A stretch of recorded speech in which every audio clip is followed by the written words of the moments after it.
Assalamualaikum warahmatullahi wabarakatuh.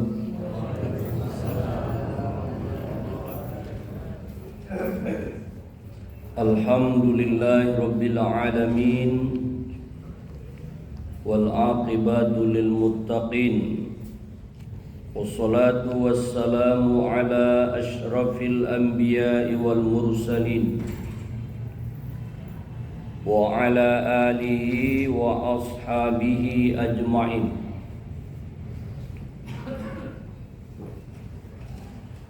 Ashhadu an la ilaha illallah wa ashhadu anna Muhammadan abduhu wa rasuluh. Allahumma salli ala Muhammad wa ala alihi wa ashabihi wa man tabi'ahu bi ihsanin ila yaumiddin. A'udzu billahi minasy syaithanir rajim. Bismillahirrahmanirrahim. Wa idza sa'alaka 'ibadi 'anni fa inni qarib ujibu da'watad da'i idza da'an falyastajibu li wal yu'minu bi la'allahum yarshudun. Shadaqallahul azim. Bapak-bapak, ibu-ibu, anak-anak kami yang kami cintai, kaum muslimin wal muslimat jamaah salat subuh rahimakumullah. Judul pengajian kita pagi ko, cara mendekatkan diri kepada Allah. Dalam sebuah hadis riwayat Imam Bukhari dari Abu Hurairah radhiyallahu anhu, Rasulullah sallallahu alaihi wasallam bersabda, sesungguhnya Allah Ta'ala berfirman, siapa yang memusuhi waliku maka aku telah mengumumkan perang dengannya. Tidak ada takarrubnya seorang hamba kepadaku yang lebih aku cintai, kecuali dengan beribadah dengan apa yang telah aku wajibkan kepadanya. Dan hambaku yang selalu mendekatkan diri kepadaku dengan nawafil. Nawafil itu perkara-perkara yang sunnah di luar yang fardu.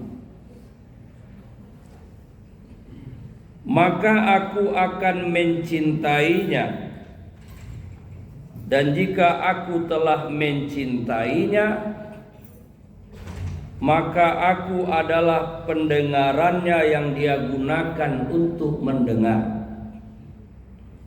penglihatannya yang dia gunakan untuk melihat, tangannya yang digunakannya untuk memukul, dan kakinya yang digunakan untuk berjalan. Jika dia meminta kepadaku, niscaya akan aku berikan, dan jika dia minta perlindungan dariku, niscaya akan aku lindungi. Hadis riwayat Imam Bukhari.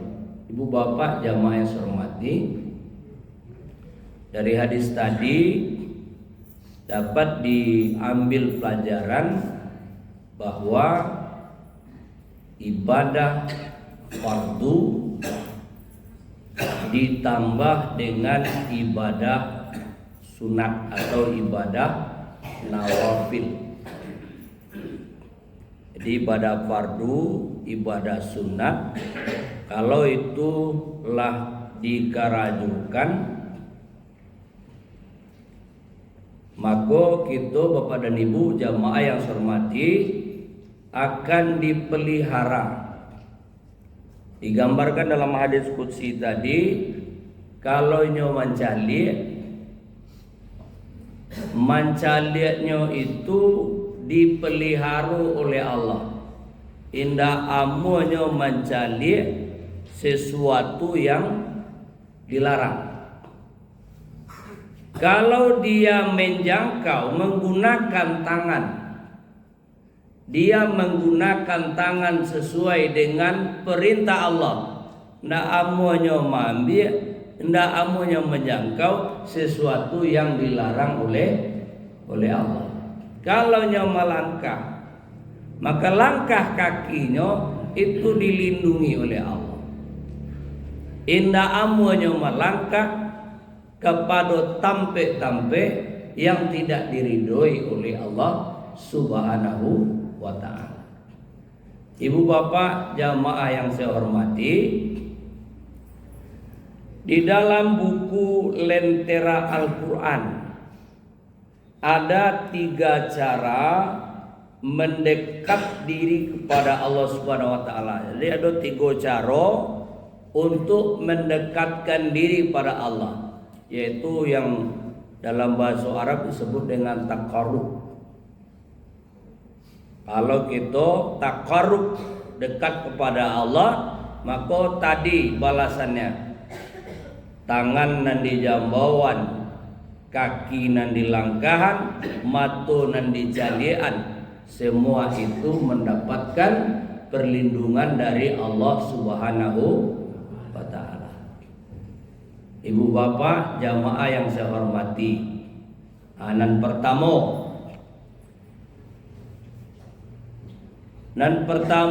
untuk taqarrub kepada Allah yaitu dengan mendirikan sholat. Jadi itu yang pertama, mendirikan sholat. Bapak dan ibu jamaah yang saya hormati, di dalam sholat kita bercakap-cakap dengan Allah Subhanahu wa ta'ala. Hadis dari Abu Hurairah riwayat Imam Ahmad, qala Allah ta'ala qasamtu sholata baini wa baina abdi nisfain wa li abdi ma sa'ala fa idza qala al-'abdu alhamdulillahi rabbil alamin qala Allah ta'ala hamidani abdi wa idza qala ar-rahmanur rahim qala Allah ta'ala athna 'alayya 'abdi wa idza qala maliki yaumiddin qala majjadani 'abdi wa qala marratan fawwada ilayya 'abdi fa idza qala iyyaka na'budu wa iyyaka nasta'in qala hadza baini wa baina 'abdi wa li 'abdi ma sa'ala fa idza qala ihdinas siratal mustaqim siratal ladzina an'amta 'alaihim ghairil maghdubi 'alaihim waladdallin qala hadza li 'abdi wa li 'abdi ma sa'ala.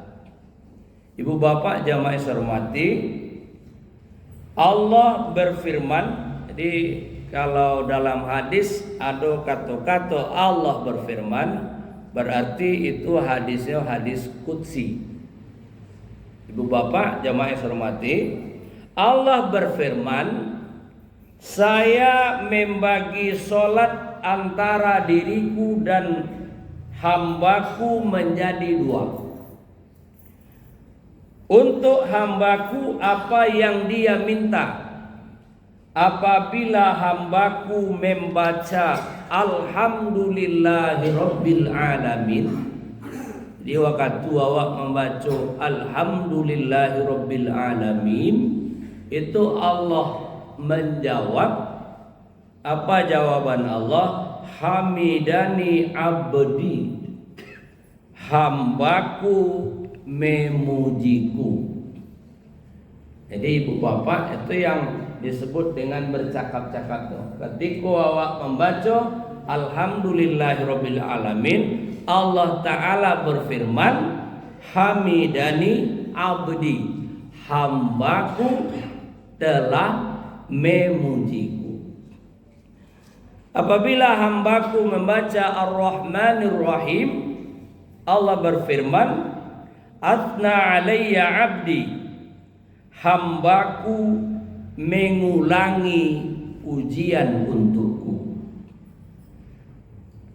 Apabila hambaku membaca Maliki Yaumiddin, Allah berfirman, Majjadani abdi, hambaku mengagungkan aku. Apabila hamba membaca Iyyaka na'budu wa iyyaka nasta'in, Allah berfirman, Hadza baini wa baina abdi, ini antaraku dan hambaku. Apabila hamba membaca Ihdinas siratal mustaqim, Allah berfirman, Qala hadza li abdi wa li abdi ma sa'ala, ini milik hambaku sesuai yang ia minta. Bapak dan Ibu jamaah yang saya hormati, itu yang pertama, yaitu dengan sholat. Cara mendekatkan diri pada Allah dengan sholat. Tentu sebagaimana yang kita pelajari dari keterangan-keterangan yang lain, tentu kita berusaha sholat, karena sholat itu menjadi tiang dari agama. Nah, tentu sholat betul-betul kita lakukan dengan sesuai dengan petunjuk, sesuai dengan perintah Allah, yaitu dengan khusyuk. Nah, tata cara aturan kita lakukan. Ambo tanya ibu-ibu apa-apa, kalau orang lakamat lah membaca surah Al-Fatihah, awak masih di rumah, tuh awak kepai ke masjid lah, itu balari atau apa, berjalan biasa jalannya bu?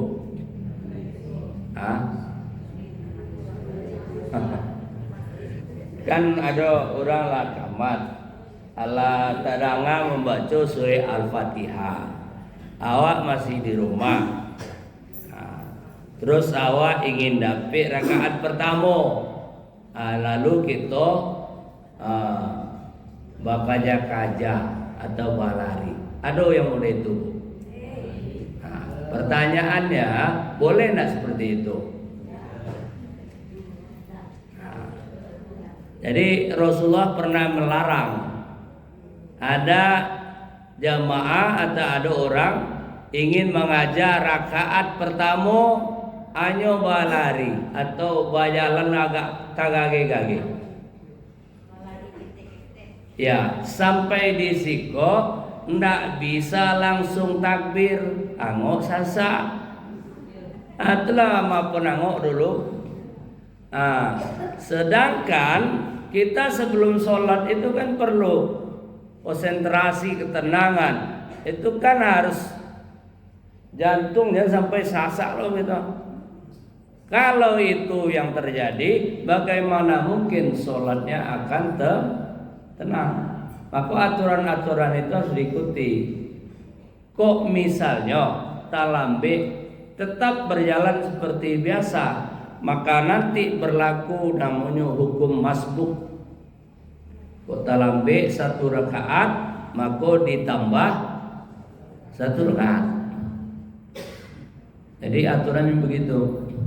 Ibu bapak jamaah yang saya hormati, sholat menjadi cara untuk mendekatkan diri pada Allah. Maka ketika sholat seperti dalam hadis tadi, betul-betul dirasakan. Awak rasakan kita itu sedang berdialog dengan Allah Subhanahu wa ta'ala. Kalau namanya berdialog, tentu apa yang didialogkan itu setidak-tidaknya kita memahami. Nah, apunan kita dialogkan, apa yang kita baca itu tentu kita pahami. Ibu bapak jamaah yang saya hormati, mulai dari kabirau atau Allahumma ba'id, ya kan tergantung. Ada yang membaca kabirau, ada yang membaca Allahumma ba'id. Ibu-ibu kabirau atau Allahumma ba'id? Kabirau. Apa yang dibaca tadi tentu dipahami, karena sholat itu kan seorang hamba bercakap-cakap dengan Allah. Tata aturannya seperti tadi. Kemudian bacaannya yang dibaca itu dipahami sehingga tarasuk. Di balik itu maknanya. Jadi ibu-ibu bapak jamaah yang saya hormati, bahwa kita di dalam sholat itu bercakap-cakap dengan Allah, dan Allah itu kita rasakan dekat, karena di dalam bacaan sholat itu kita diajarkan atau kita membaca iyyaka na'budu wa iyyaka nasta'in, kepada Engkau kami menyembah, kepada Engkau kami minta tolong. Kalau kita menggunakan kata-kata Engkau, di situ kan Engkau, iyyaka. Kalau dalam anta. Jadi iyyaka, kepada Engkau. Kalau kita menggunakan kata Engkau, itu jauh atau dekat? Engkau itu di dalam bahasa namanya orang kedua. Saya, kami, kita itu orang pertama. Engkau orang kedua. Mutakalim orang namanya mukhatab, lawan bicara. Lawan bicara itu dake itu jauh. Dake. Kalau yang jauh itu orang ketiga. Dia, mereka. Itu kan orang ketiga tuh. Kita mengecek dia berbicara begini. Dia itu baru orang yang jauh. Tapi kalau menggunakan engkau itu dake. Itu yang mau baca di dalam sholat. Iyyaka na'budu wa iyyaka nasta'in, kepada Engkau kami menyembah, kepada Engkau kami minta tolong. Makanya dalam hadis tentang ihsan itu disebutkan anta budallah ka'annaka tarah, fa illam takun tarahu fa innahu yaraka. Engkau sembah Allah seolah-olah engkau melihatnya. Jika engkau tidak melihatnya, fa illam takun tarahu fa innahu yaraka, sesungguhnya dia melihat engkau. Jadi Bapak Ibu jamaah saya hormati, itu makanya sholat itu kita perlu senantiasa kita perbaiki terus menerus, karena itu salah satu cara untuk mendekatkan diri kepada Allah. Ibu bapak jamaah yang saya hormati, sholat disebut dengan mi'rajnya orang yang beriman. Jadi kita sholat, kalau Rasulullah SAW Isra dan Mi'raj, yaitu menjemput sholat. Jadi sholat dijemput dalam peristiwa Isra dan Mi'raj. Kita Mi'raj setiap 5 kali dalam sehari semalam. Itu yang wajib. Jadi mudah-mudahan Bapak dan Ibu Itu sholat itu betul-betul merasakan dekat dengan Allah Subhanahu wa ta'ala.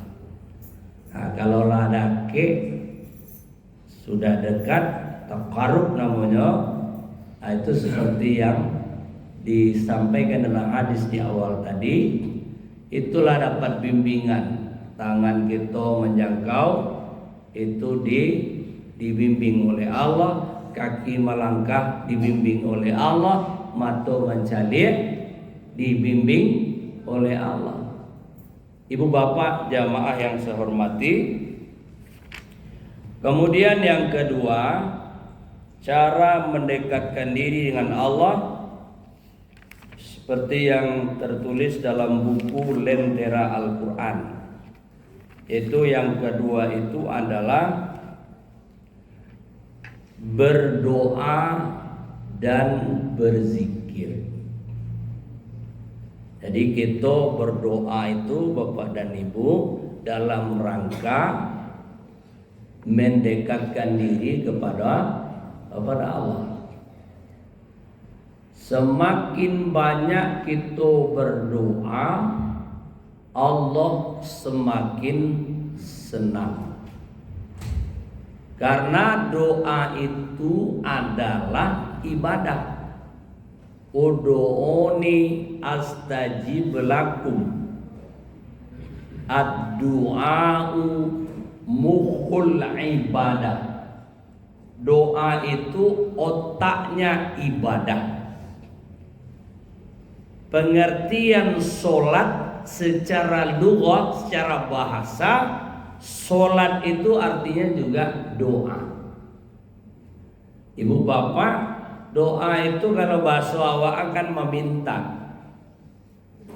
Allah senang sekali kalau kita banyak meminta. Banyak awak meminta, Allah senang. Coba bandingkan dengan awak bu. Kalau banyak orang meminta, senang atau tidak awak bu? Kalau orang bukan Allah, banyak orang tuh meminta katiuk sebantas perasaan awak bu? Nak seru dong, meminta dia sebantas Kini minta, besoklah minta loh, besoklah meminta loh. Kalau manusia meminta, iyo mana ndak seru, masa meminta dulu. Lah dia lagi bisa minta loh lihat. Tapi Allah Subhanahu wa ta'ala senang dengan orang yang banyak meminta. Ibu bapak jamaah yang saya hormati, dan waktu kita meminta itu Allah dijanjikan oleh Allah. Apa janji Allah? Aku akan kabulkan. Ud'uni astajib lakum. Memintalah kamu kepadaku, aku akan kabulkan. Ibu bapak jamaah yang saya hormati, dalam surat Al-Baqarah 186 yang kita baca tadi, apabila hamba-hambaku bertanya kepadamu, wa idza sa'alaka ibadi anni fa inni qarib, maka sesungguhnya aku adalah dekat. Ujibu da'watad da'i idza da'an. Aku akan mengabulkan doa orang yang berdoa apabila dia berdoa. Falyastajibuli, maka hendaklah ia memenuhi perintahku. Wal yu'minu bi, dan hendaklah ia beriman denganku. La'allahum yarshudun, mudah-mudahan mereka mendapat petunjuk. Jadi jelas Bapak dan Ibu yang menghormati, doa itu pasti dikabulkan oleh Allah Subhanahu wa ta'ala. Tapi di ayat itu ada dua syarat. Yang pertama, hendaklah mereka memenuhi permintaanku. Falyastajibuli. Kemudian yang kedua, wal yu'minu bi, dan hendaklah mereka beriman padaku. Jadi bapak dan ibu berdoa hendaklah falyastajibuli, hendaklah mereka memenuhi dulu yang diminta dengan keadaan awak, itu harus cocok, harus sesuai. Misalnya bapak ibu-ibu berdoa, ya Allah jadikanlah ambo menjadi wali kota, ya bu, tapi tidak pernah masuk kepada kandidat, tidak pernah mencalon. Lihat kata pilih, si anak kamu milih, kan harus diikuti dulu syarat. Kalau misalnya ada anak-anak awak berdoa, ya Allah tinggikanlah nilai ambo, tinggikanlah nilai mata pelajaran, atau luluskanlah aku dengan nilai yang terbaik. Tapi ketika kuliah atau ketika sekolahnya tidak masuk dah. Ketika ujiannya tidak satu dah, lebih bisa dapat dah. Jadi harus sesuai dua antara yang diminta dengan keadaan. Ibu bapak jamaah yang saya hormati, itulah yang dimaksud dengan falyastajibuli. Sesuaikan, jangan sampai doa tapi tidak ada disesuaikan.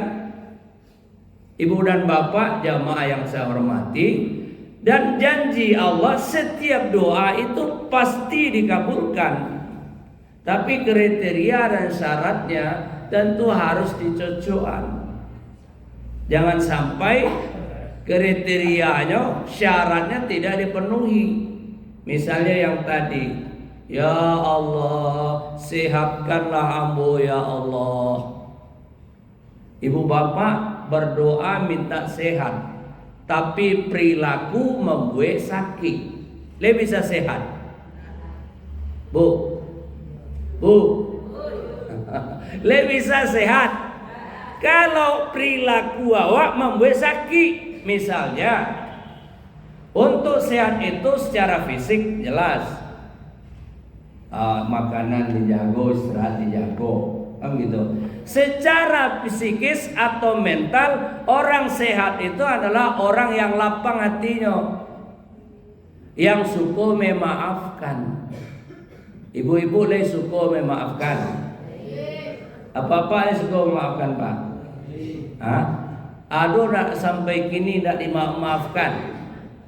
Masih ada nak pak? Masih ada nak bu? Ngoncalinya tua no menggalagak jantung. Berarti alun ada maaf. Kalau indak mau memaafkan, aku yang membuat sakit. Awak berdoa minta sehat, tapi perilaku kita tidak mengantarkan kita untuk sehat. Bagaimana Allah mengabulkan? Masih ada dan dabiati. Orang sehat itu lapang hatinya. Tidak ada sakit hati, tidak ada dendam, itu yang membuat sehat. Tapi selagi di dalam hati masih tersimpan dendam, sakit hati, maka sulit akan sehat. Sebab apa yang di dalam itu kan pengaruh tuh. Bosobok orang yang awak banci tadi, itu mulai jantung, apa nama tuh, terus tensi itu naik tuh, naik katanya, kepala sakit sekali itu. Jadi makanya bapak dan ibu, itu yang harus dicocokkan antara doa dengan perilaku, harus cocok supaya sampai cocok ya. Awak meminta, ya Allah sehatkan ambo ya Allah, maka secara perilaku tentu makan dijago, serat dijago, ditambah dengan tadi perasaan, hilangkan dan dendam. Hati itu bang dipalapang, insya Allah sehat. Ibu dan bapak jamaah yang saya hormati, kemudian selain doa, cara mendekatkan diri pada Allah dalam rangkaian nomor 2 tadi, yaitu zikir. Jadi berzikir itu merupakan cara kita mendekatkan diri kepada Allah. Uzkurni azkurkum. Ikatlah kamu kepadaku, aku akan ingat kepadamu. Samujo awak bapak dan ibu, kalau awak acok menelepon, maka orang yang awak telepon itu nanti akan menelpon awak. Kalau awak jarang menelponnya, lah ada orang tuh nelpon awak. Jarang. Jadi dari awak dulu, kalau awak acok pai ke rumah seseorang, saudara, famili, maka satu saat saudara itu akan datang ke rumah awak. Kalau awak suka berkunjung, pergi silaturahmi, maka nanti pasti orang datang bersilaturahmi. Coba cari bapak dan ibu, ketika ada acara kegiatan barale misalnya rami orang datang, itu bisa dipastikan keluarga itu suku pulau datang ke tampe orang. Tapi coba cari ada barale tapi langang, nggak ada orang datang, itu bisa dipastikan keluarga itu malih datang ke tampe orang. Ibu-ibu, bapak, jamaah yang saya hormati, demikian pula di dalam kita berzikir. Kalau kita acok berzikir, maka Allah akan menyebut nama kita, akan mengingat kita. Uzkurni azkurkum. Ingatlah kamu kepadaku, aku akan ingat kepadamu. Ibu bapak jamaah yang saya hormati, zikir ini di dalam surah Ar-Ra'd disebutkan akan membuat hati menjadi tenang. Ala bidzikrillahi tatma'innul qulub. Ketahuilah dengan zikir, dengan mengingat Allah, hati menjadi tenang. Ibu bapak jamaah hormati, kita melihat fenomena yang terjadi ketika ada kejadian-kejadian, ada peristiwa-peristiwa, tahu-tahu awak mendengarkan berita yang tidak baik. Seseorang misalnya mengakhiri hidupnya dengan cara yang tragis, bunuh diri. Biasanya orang yang bunuh diri itu adalah dia kecewa dengan keadaannya. Kenapa dia kecewa dengan keadaannya? Karena dia tidak terima. Kenapa dia seperti itu? Inyo nak terima bako miskin, inyo nak terima bako orang banci inyo nak terima bako inyo dijauhi oleh orang. Nah, disiko pentingnya zikir itu bapak dan ibu. Orang yang berzikir, dia ingat kepada Allah dengan segala sifat kemaha kekuasaannya. Allah itu pengasih, penyayang. Kalau ada kekurangan di dalam diri awak, itu bukanlah Allah itu benci. Kalau ada kesulitan di dalam diri kita, bukanlah Allah itu benci.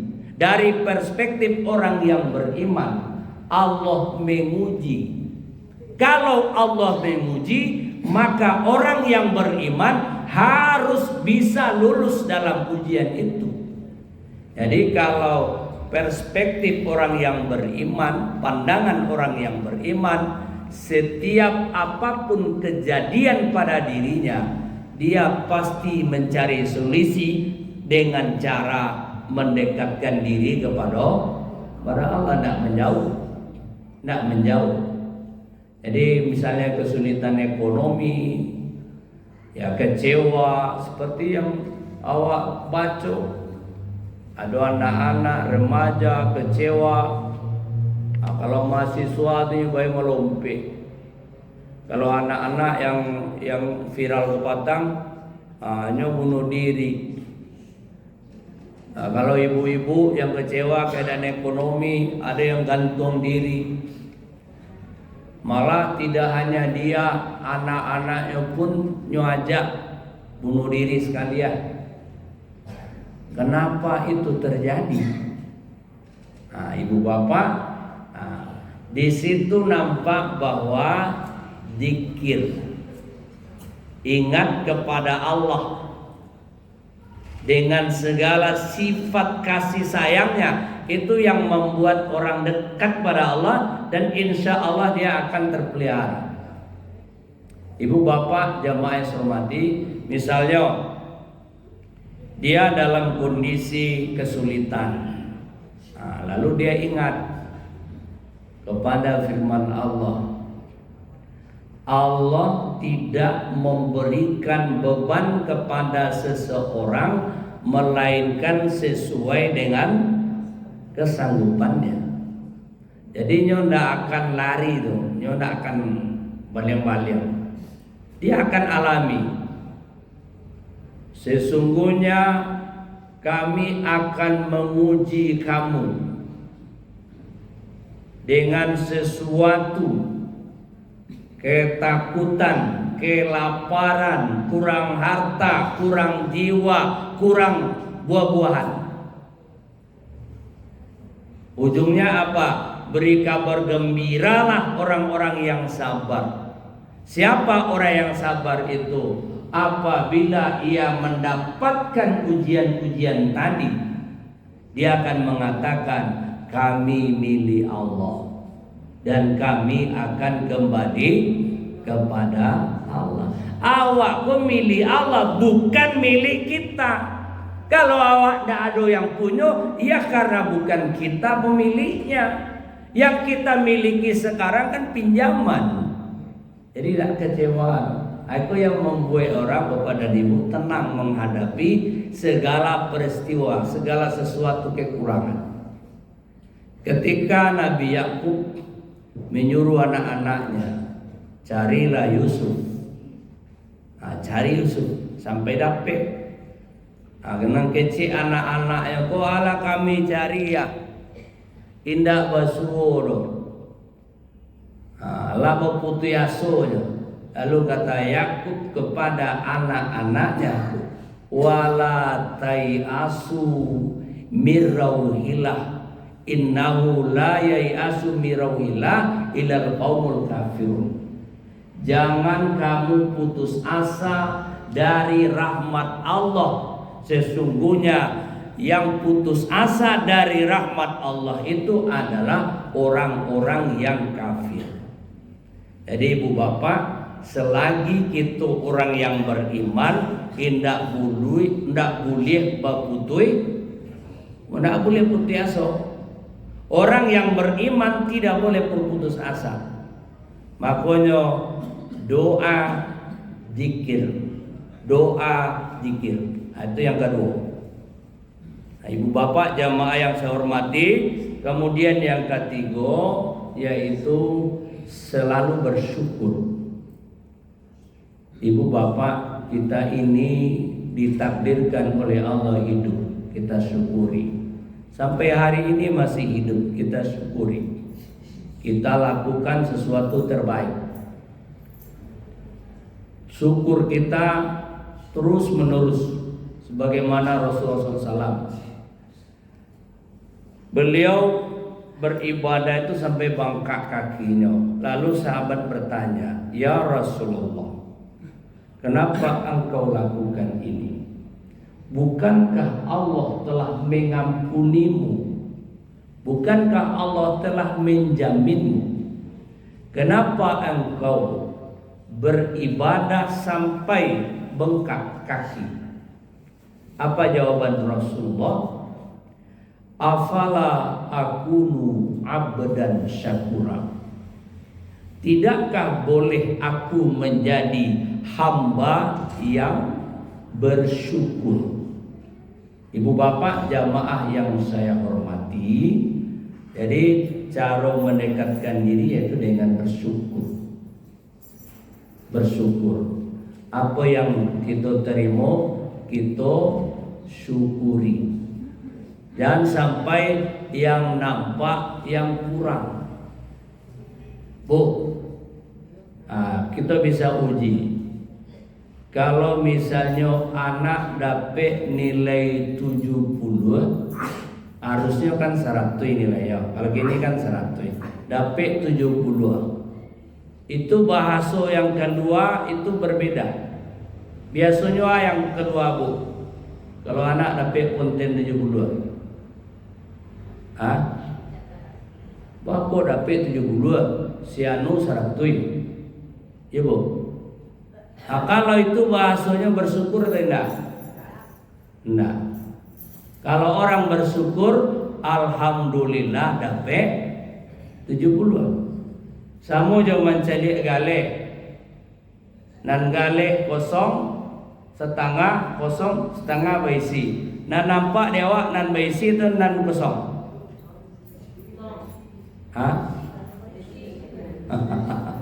Kalau yang nampak yang kosong itu orangnya tidak bersyukur. Tapi kalau yang nampak dia yang berisi itu tandanya bersyukur. Apa biasanya membawa piti, misalnya gaji harian, kita bawa piti 200.000. Waktu suatu kali kita bawa piti 50.000. Nah nampak nan kurang 150 atau yang nampak yang 50? Yang mana yang nampak Bu? Nah biasanya berapa 200. Nah kini dapat 100, dapat 50. Kan jauh kurang itu. Yang nampak dia awak yang kurangnya tuh yang dapatnya tuh. Iyo sebenarnya. Jangan nampak tuh yang kurang tadi. Berapa 50 dapat gini. Itu tandanya tidak mensyukuri. Karena yang nampak kosongnya. Yang kosong tuh yang nampak. Kalau yang 50, alhamdulillah lah iya do dapat 50. Itu bersyukur namanya. Jadi ibu-ibu bapak jamaah yang hormati, 3 langkah itulah cara kita mendekatkan diri kepada Allah. Sebentar lagi Ramadan, ketiga tadi terpakai ibu-ibu. Dan 3 tadi terpakai itu. Di Ramadan itu semakin asik, semakin intens. Pertama tadi yaitu sholat. Kita nikmati sholat bercakap-cakap dengan Allah. Yang kedua doa, zikir. Doa di bulan Ramadan, doa orang yang berpuasa itu adalah doa yang diijabah. Kemudian yang ketiga syukur, implementasi syukur. Kok laya doa awak bagi, insya Allah awak membagi pembukuan, nanti bagi anak yatim. Semua itu nampak nanti hidup di bulan Ramadan. Mudah-mudahan Bapak dan Ibu kita bisa mendekatkan diri pada Allah Subhanahu wa taala. Billahi taufik wal hidayah. Wassalamualaikum warahmatullahi wabarakatuh.